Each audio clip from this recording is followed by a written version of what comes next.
नमस्कार, मी ज्ञानेश्वर हिंगोलीकर. जयम विशेष मध्ये आपल्या सगळ्यांचं स्वागत. जयम विशेष मध्ये आपण काही महत्त्वाच्या आणि विशेष असलेल्या बातम्यांचा आढावा घेत असतो. चला तर मग सुरुवात करूयात आजच्या जयम विशेषला.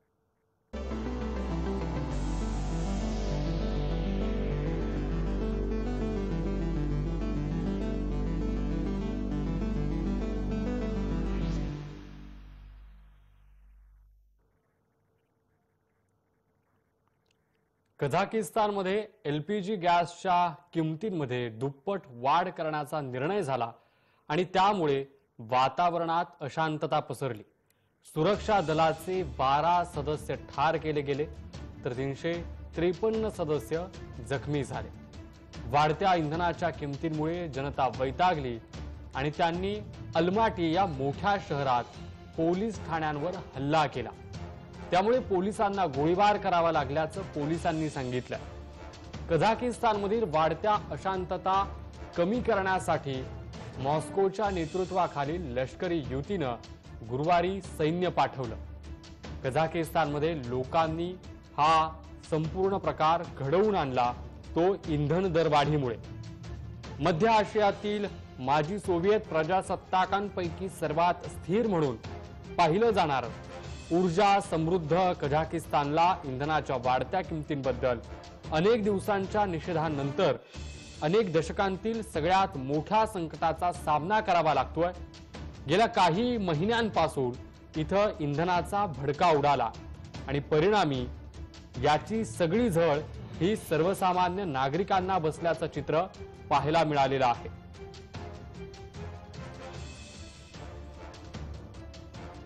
5 तारखेला तिकडच्या सरकारने राजीनामा दिला आणि राष्ट्राध्यक्ष टोकायेवनी नवीन एक सरकार बनवलं, तात्पुरतं स्वरूपात सरकार बनवलं आणि त्यांना आदेश दिला की तेलाची ज्या काही किमती आहेत त्याला परत नियंत्रणात आणा.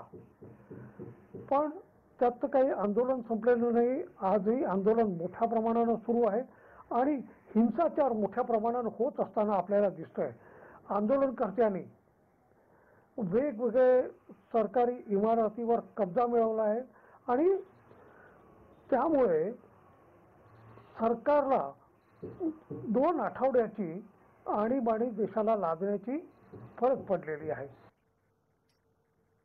या ठिकाणी वाढत्या दबावाखाली अध्यक्ष कासिम जोमार्ट तोकायेव यांनी रात्रभर रशियाचे वर्चस्व असलेल्या कलेक्टिव्ह सिक्युरिटी ट्रीटी ऑर्गनायझेशनला आवाहन केलं, ज्यामध्ये इतर 5 माजी सोव्हिएत राज्यांचा समावेश आहे, ज्यांना त्यांनी दहशतवादी गट म्हटलंय, ज्यांना परदेशामध्ये व्यापक प्रशिक्षण मिळालं.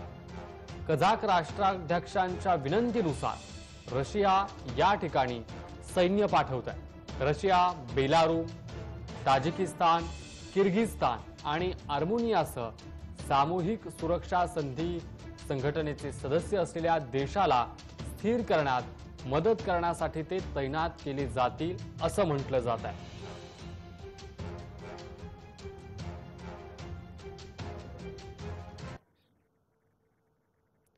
कझाकिस्तानमध्ये सध्या अशांतता आहे आणि ही अशांतता कशी धोकादायक आहे ते आपण ग्राफिक्सच्या माध्यमातून पाहणार आहोत. नवीन वर्षात इंधन दरवाढ झाल्याच्या निषेधार्थ या आठवड्यात देशभरात 19 लाख निदर्शने पसरली. आंदोलकांनी अलमाटी येथील महापौर कार्यालय, विमानतळावर हल्ला केला. अशांततेत सुमारे 1000 लोक जखमी झाले.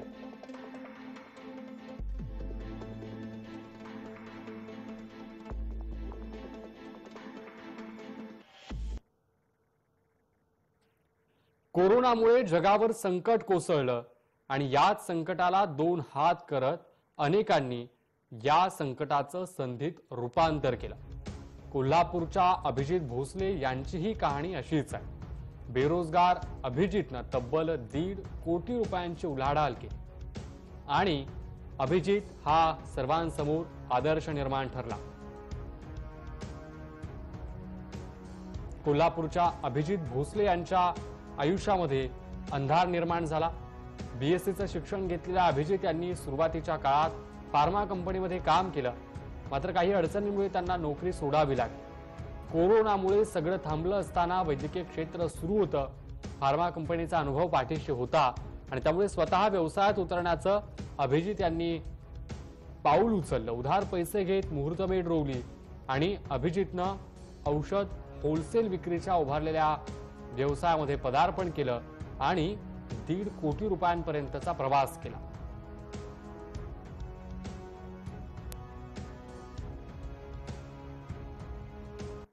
औषधाचं डिस्ट्रीब्युटरशिप काढायची. मी मित्रांकडून लोकांकडून पैसे गोळा करून इथं व्यवसायाला सुरुवात केली. कोरोना काळामध्ये बरेच व्यवसाय बंद पडले होते आणि त्याच्यामधून मला एक संकल्पना मिळाली की औषधाचा व्यवसाय आपण करून लोकांची सेवा करू शकतो.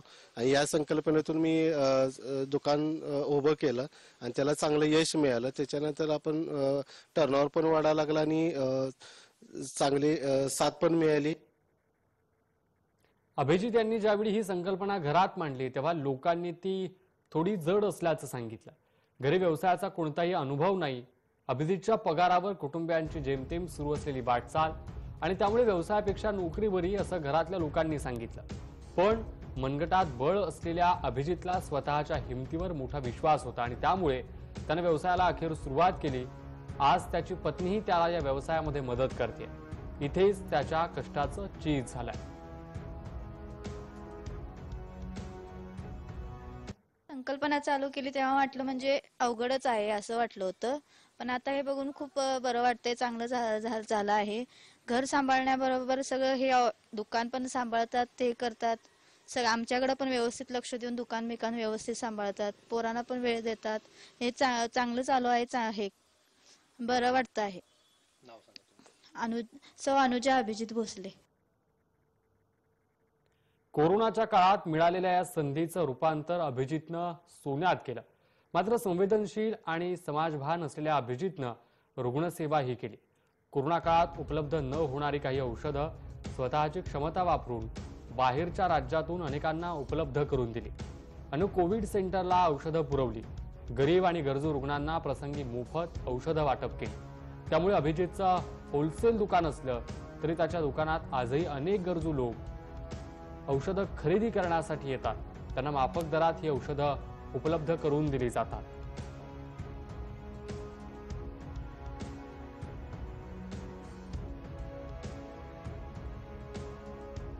कोल्हापूरमध्ये कोविड चालू असताना बऱ्यापैकी हॉस्पिटलमध्ये आपल्या दुकान थ्रू माल गेलेला आहे. जे प्रोडक्ट बरेच कोविडच्या काळामध्ये शॉर्ट होते त्याचा पण आम्हाला लाभ मिळाला आणि ते आम्ही उपलब्ध करून दिलेत गुजरातमधून अदर कंपन्यांकडून घेऊन. तर त्याच्यामुळं आम्ही आता इथं व्यवसायामध्ये चांगलं स्टेबल झालेलो आहे. आणि असंच करत माझ्याकडे पण सुरुवातीला 1-2 मुलं होती. त्याच्यात आम्ही 6 मुलं आमच्या इथं मार्केटिंगला आम्ही लावून व्यवसाय आमचा पुढं नेत आहे. M.Com पास आउट झाला. मी जॉब शोधत होते. कोरोनाच्या काळात इथं काम करण्याची संधी मिळाली. अकाउंटिंगचं काम करत असताना मला इथं खूप सांभाळून घेतलं. परत सगळं व्यवस्थित सांभाळून घेतलं. त्यामुळे काम करायला मजा आली. माझ्यासोबत आता 5-6 सहकारी इथं जॉबला आहेत. त्यांच्यासोबतही काम करायला मजा येते. मी आता अकाउंटिंगचं काम करते इथं. त्यामुळं सगळं व्यवस्थित मला इथं सांभाळून घेतात. जिद्द, चिकाटी आणि कौशल्याच्या जोरावर माणूस यशाची शिखरे पादाक्रांत करतो. मात्र त्यासाठी आपल्यातील क्षमता ओळखता आली तर ते सत्य होऊ शकतं. कोल्हापुरातल्या गणेश राऊत यानं 10x10च्या सलून दुकानापासून सुरू झालेला हा प्रवास 1.5 कोटींच्या आलिशान सलून पर्यंत पोहोचवला. अनेक मालिकेतल्या नट नटी खास मेकअपसाठी गणेशच्या दुकानामध्ये येतात.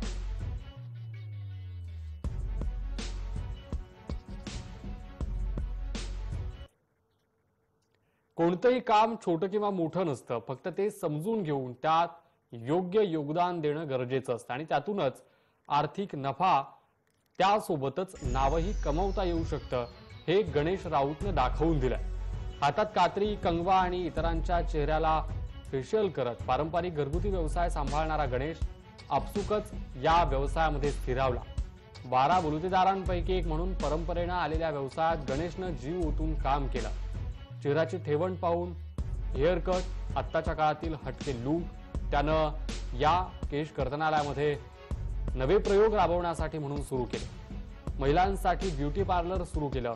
कोणतीही जाहिरात न करता त्याच्या सलूनचे माउथ पब्लिसिटीतून मोठ्या स्वरूपामध्ये जोरात आगमन झाले. सुमारे 1.5 कोटींची उलाढाल यासाठी गणेशनं केली.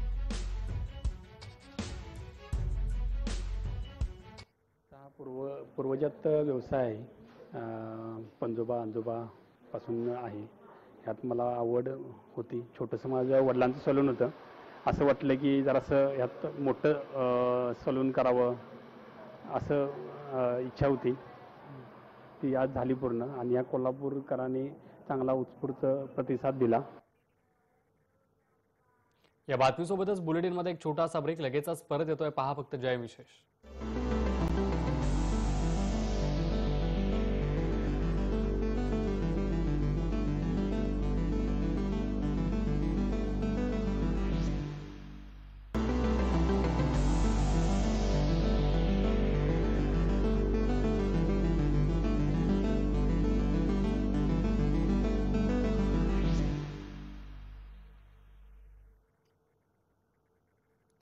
ब्रेकनंतर तुम्हा सगळ्यांचं पुन्हा एकदा स्वागत. नाशिक शहरामध्ये नायलॉन मांजा वापरणाऱ्यांवर थेट तडीपारीची कारवाई केली जाणार आहे. तसा निर्णय नाशिक पोलिसांनी घेतला. राज्यामध्ये प्रथमच अशा प्रकारे नायलॉन मांजा विक्री करणाऱ्यांवर कारवाई होणार असल्यानं हा एक महत्त्वाचा निर्णय मानला जातो. मकर संक्रांत निमित्त मोठ्या प्रमाणात पतंग उडवण्याचा लोकांचा जोर असतो, तशी परंपरा आहे. मात्र याच वेळी पतंग उडवताना नायलॉन मांजा सर्रासपणे वापर केला जातो. याच नायलॉन मांजामुळे अनेक नागरिकांना आपला जीव देखील गमवावा लागला. तसेच पक्षी देखील मृत्युमुखी पडल्याच्या घटना घडल्यात. यात पोलिसांना कारवाई करण्यासाठी यश आलं नाही आणि त्यामुळे यंदाच्या वर्षी नायलॉन विक्री करणाऱ्यांवर थेट कारवाई करण्याचा निर्णय नाशिक पोलिसांनी घेतला.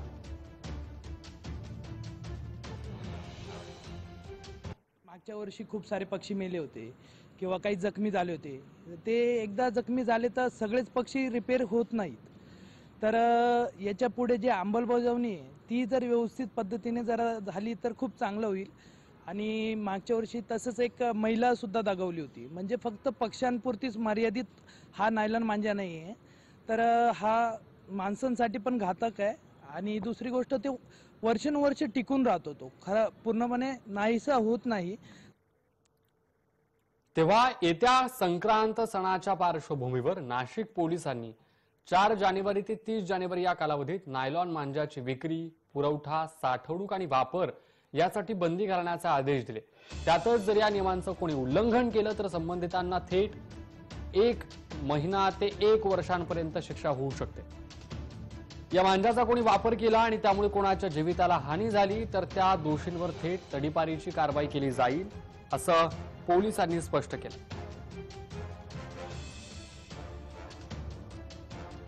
नाशिक पोलिसांनी जो आता निर्णय घेतलेला आहे तो अतिशय चांगला निर्णय घेतलेला आहे. आम्ही त्यांचं स्वागत करतो या निर्णयाबद्दल. बट आता जे आहे ते निर्णय घेण्याबद्दल अंमलबजावणी ही झाली पाहिजे. निर्णय घेतला हा चांगलाच आहे, कारण की वर्षानुवर्ष खूप सारे पक्षी मरतात नायलॉन मांजामुळे. आणि सगळ्यात मोठी गोष्ट म्हणजे इलिगल पद्धतीने नायलॉन मांजाचं उत्पादन जे होतंय तिथून ही गोष्ट थांबली पाहिजे, जेणेकरून पुढे हे वाढणार नाही आणि हे पक्षींचं जे मरण आहे हे थांबेल. तेव्हा पोलिसांच्या निर्णयाचं व्यावसायिकांनी स्वागत केल्याचं आपण ऐकलं. जर नायलॉन मांजाची विक्री, साठवणूक, पुरवठा आणि वापर जर होत असेल तर आता यासाठी काळजी घेणं गरजेचं आहे. नाशिक पोलिसांचं पथक आता यावर लक्ष ठेवून असणार.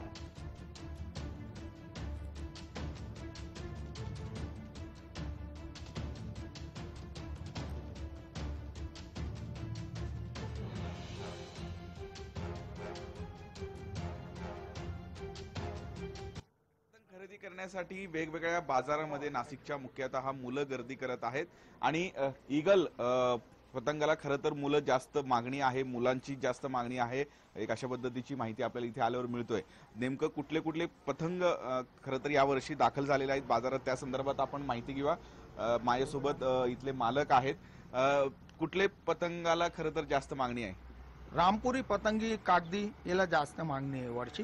आणि नंतर इगल आलेले आता हे नवीन आयटम आलेले 60 रुपयाला एक पतंग आहे इगलची. रामपूरची फॅन्सी पतंग येते याला मागणी चांगली आहे. अच्छा, काय खासियत आहे त्या पतंगात? हे पतंगीला कमीत कमी सोडा कामटी लावेले आणि उडायला लई छान आहे.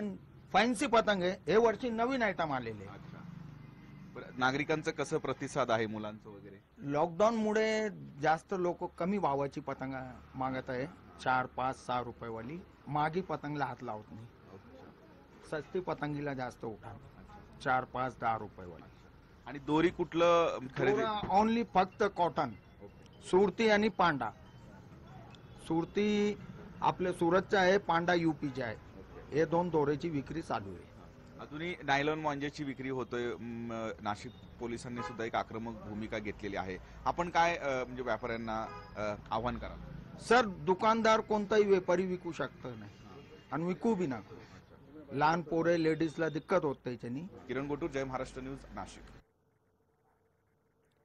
एक दिवसाचा सरपंच हा ग्रामपंचायत आंबोलीच्या वतीनं राबविण्यात येणारा उपक्रम आहे. 4 जानेवारी मंगळवारी या दिवशी हा उपक्रम राबविण्यात आला.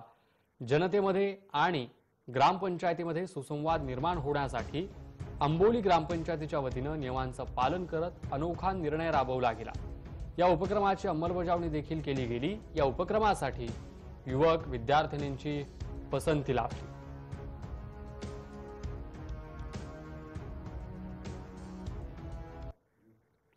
तेव्हा या उपक्रमाची नेमकी संकल्पना काय ते आपण ग्राफिक्सच्या माध्यमातून पाहूया.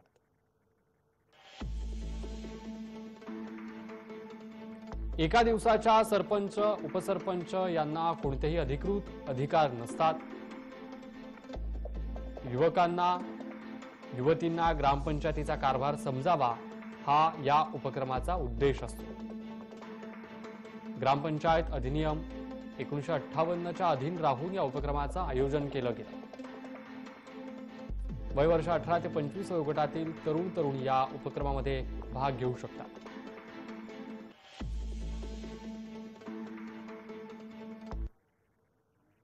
आंबोली गावातील युवक युवतींना ग्रामपंचायत कारभार समजावा, त्याचं आकलन व्हावं यासाठी हा उपक्रम राबवला गेला. सरपंच उपसरपंच सदस्य ग्रामसेवक यांचे अधिकार कर्तव्य कळावेत, ग्रामपंचायतची प्राथमिक माहिती व्हावी यासाठी या उपक्रमाचं आयोजन करण्यात आल्याचं सांगितलं गेलं.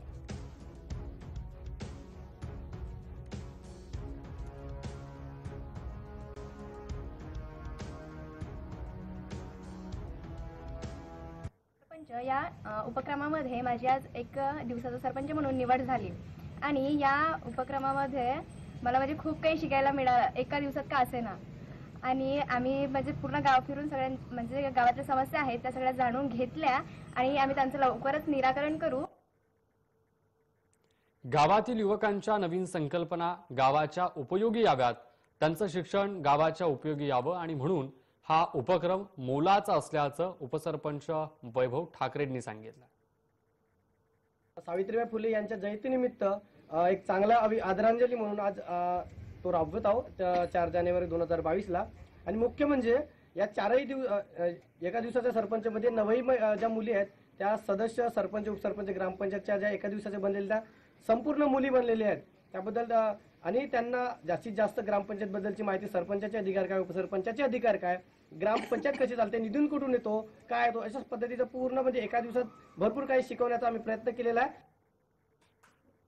मेळघाटातील हरिसाल येथील मुख्यमंत्र्यांचा ड्रीम प्रोजेक्ट टेलिमेडिसिन सेवा बंद झाली. निधी नसल्यानं टेलिमेडिसिन बंद झाल्याचं बोललं जात आहे. या टेलिमेडिसिनच्या माध्यमातून तात्काळ उपचार करणं शक्य होतं. तज्ञ डॉक्टरांच्या सल्ल्यानं खरं तर उपचार होत होते, मात्र निधी अभावी टेलिमेडिसिन सेवा बंद झाल्यामुळे हा ड्रीम प्रोजेक्ट अडचणीत सापडलाय. निधी अभावी हरिसाल येथील टेलिमेडिसिन बंद झाली. टेलिमेडिसिन नंतर आता ई संजीवनी या पोर्टलवर आरोग्य सेवेचं काम करण्यात येत आहे, अशी माहिती जिल्हा आरोग्य अधिकारी यांनी दिली. महाराष्ट्र शासनाचं ई संजीवनी ओपीडी हे नवीन सॉफ्टवेअर डेव्हलप झालेलं आहे. ज्या रुग्णांना काही शंका आहेत, ताप आहे, लक्षणं आहेत किंवा सर्दी खोकला असेल तर त्यांनी त्यावर ऑनलाईन रजिस्ट्रेशन करायचं आहे आणि त्यानुसार त्यांना मग कन्सल्टंट जे डॉक्टर असतात ते त्यांना प्रिस्क्रिप्शन पाठवतात, मेडिसिन पाठवतात आणि त्यानुसार मग ते मेडिसिन घेऊ शकतात. म्हणजे ते बंद झाल्यामुळे रुग्णांची कोणतीही गैरसोय झालेली नाहीये.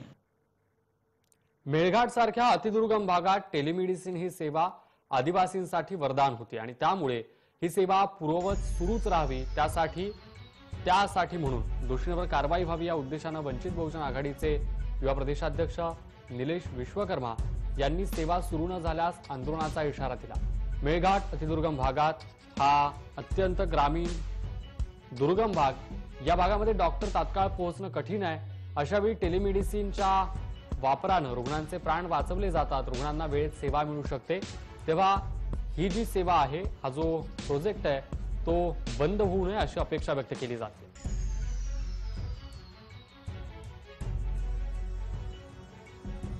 पूर्ण महाराष्ट्रात मुख्यमंत्र्यांना आणि शासनाला ज्या सत्ताधाऱ्यांच्या माध्यमातून किंवा प्रधान अधिकाऱ्याच्या माध्यमातून हा गलथान झाला असेल, जो याला दोषी असेल त्यावर कारवाई करण्यात यावी.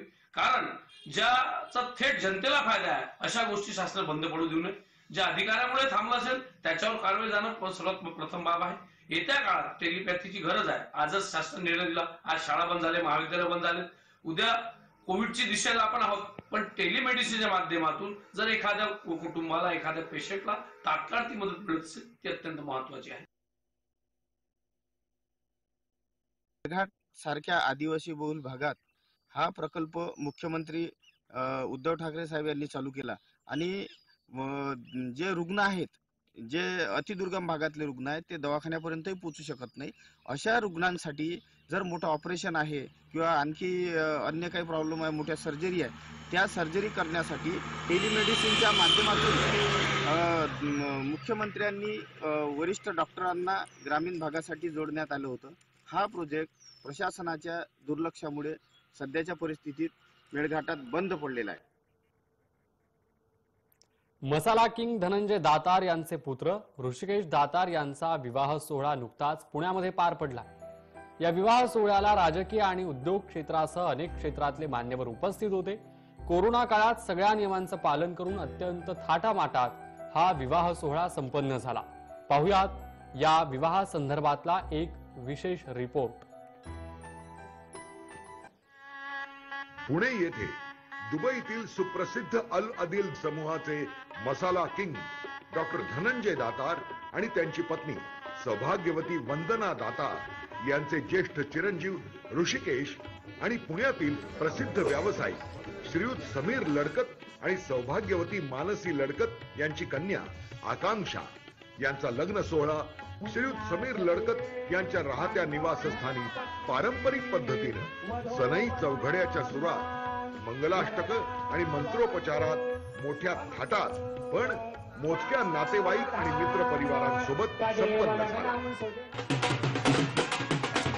अशा या नेत्रदीपक आणि प्रसन्न वातावरणात झालेल्या लग्न सोहळ्यात अनेक आध्यात्मिक आणि राजकीय मान्यवर तसंच उद्योग क्षेत्रातील नामवंत आणि आप्तेष्ट यांनी आवर्जून उपस्थित राहून वधूवरांवर फुलं आणि अक्षतांचा वर्षाव करून त्यांना आशीर्वाद दिले आणि कार्यक्रमाची शोभा वाढवली. श्रीयुत धनंजय आणि सौभाग्यवती वंदना दातार, श्रीयुत समीर आणि सौभाग्यवती मानसी लडकत यांनी सर्व आमंत्रितांचं सहर्ष स्वागत केलं आणि कोविडशी लढा देण्यासाठी नवीन गाईडलाईनमुळे इच्छा असूनही सर्व मित्र परिवाराला या सोहळ्यात सहभागी करून घेता आलं नाही ही खंत त्यांनी व्यक्त केली. दातार साहेबांसारखी फॅमिली मिळणं आणि ताईंसारखी सासू म्हणणार नाही आई मिळणं, त्यामुळे आम्हाला ते भाग्याचं वाटलं. निश्चिंत झालो जरा त्या अर्थे की जरी लांब दिली तरी काळजी नाही. ही फॅमिली दोन्ही एकत्र येत आहे आणि दुबईमध्ये पुण्याची एक सून आपल्याकडे येते आणि ती पण खूप शिकलेली आहे, तर बिझनेसमध्ये तिचा पण उपयोग होईल असं वाटतं मला. की तुम्हाला सगळ्यांना ह्या कार्यक्रमामध्ये आम्हाला सहभागी करून घ्यायचं होतं, परंतु अशा परिस्थितीमुळे आम्ही केलं नाही. पण तुम्ही सदैव आमच्या पाठीशी आहात. बस आता या येणाऱ्या फॅमिलीमधल्या न्यू एक्सटेन्शनला तुमचे ब्लेसिंग्स हवेत आम्हाला आणि असंच तुम्ही आम्हाला जसं भरभरून प्रेम दिलं तसं त्यांना पण द्या. I wish you all were here to share our joy because this is truly one of the most precious moments I've ever had, and it's a real shame that I could not invite you all. I would like to say that they're with us in spirit, and we really wish they were here, and we're always grateful for their blessings and their love and their wishes, even if it's from a distance. आणि यासोबतच बुलेटिनमध्ये वेळ झाली. इथेच थांबण्याच्या ताज्या बातम्यांच्या अपडेटसाठी पहा फक्त जय महाराष्ट्र न्यूज.